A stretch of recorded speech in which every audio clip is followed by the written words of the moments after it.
I bought my house fair and square, a beautiful two-story home with a gorgeous stone patio and a built-in outdoor grill that was my pride and joy.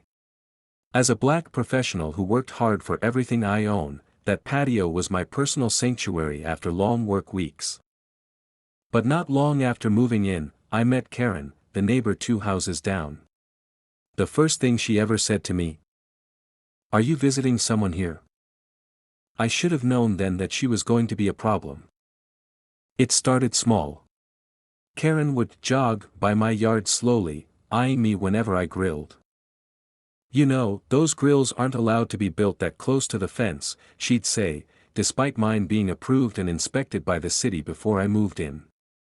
She constantly tried to educate me on the neighborhood's traditions, which somehow never applied to any of the other homeowners, just me. It was Memorial Day weekend. I had the day off, stocked the fridge, and invited a few friends over for burgers and good music. Nothing wild, just a quiet, respectful gathering.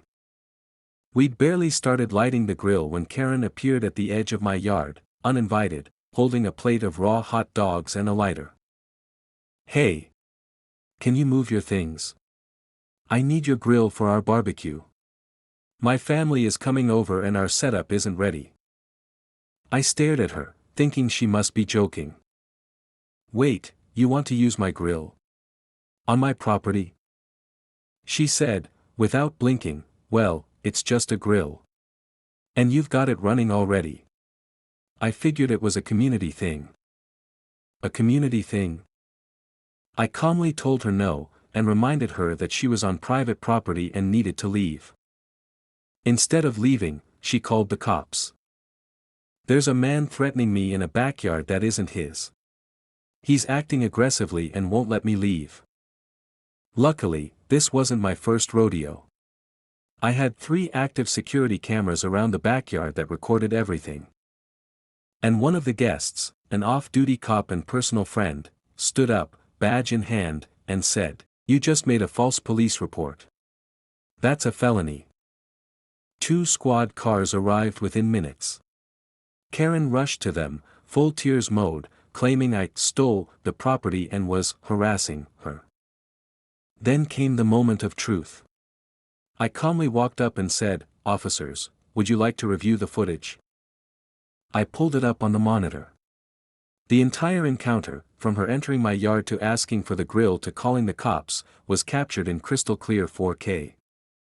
The officers looked at Karen and said, "Ma'am, you're lucky he doesn't press charges. But you need to leave immediately, or you will be arrested for trespassing and filing a false report." She turned red, stammered about misunderstandings, and stormed off with her plate of raw hot dogs. Later that week, I sent the footage and incident report to the HOA and the city council. Turns out, Karen was already on thin ice for racial complaints and unapproved modifications to her property. The HOA slapped her with a $2,500 fine for trespassing, a formal warning about harassment, and a mandatory mediation hearing. She tried to skip it. I showed up, played the footage again, and calmly asked the board, if this were reversed, what would have happened to me? Silence. Karen was officially banned from any HOA role or committee, and a restraining order now prevents her from setting foot on my property.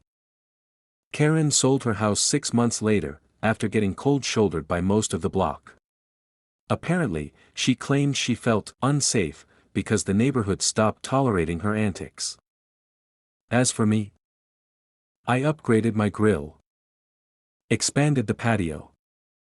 And now, every Memorial Day, I throw a barbecue, complete with a banner that reads, "Private Grill, Private Property." And yes, the whole neighborhood's invited. Except Karen.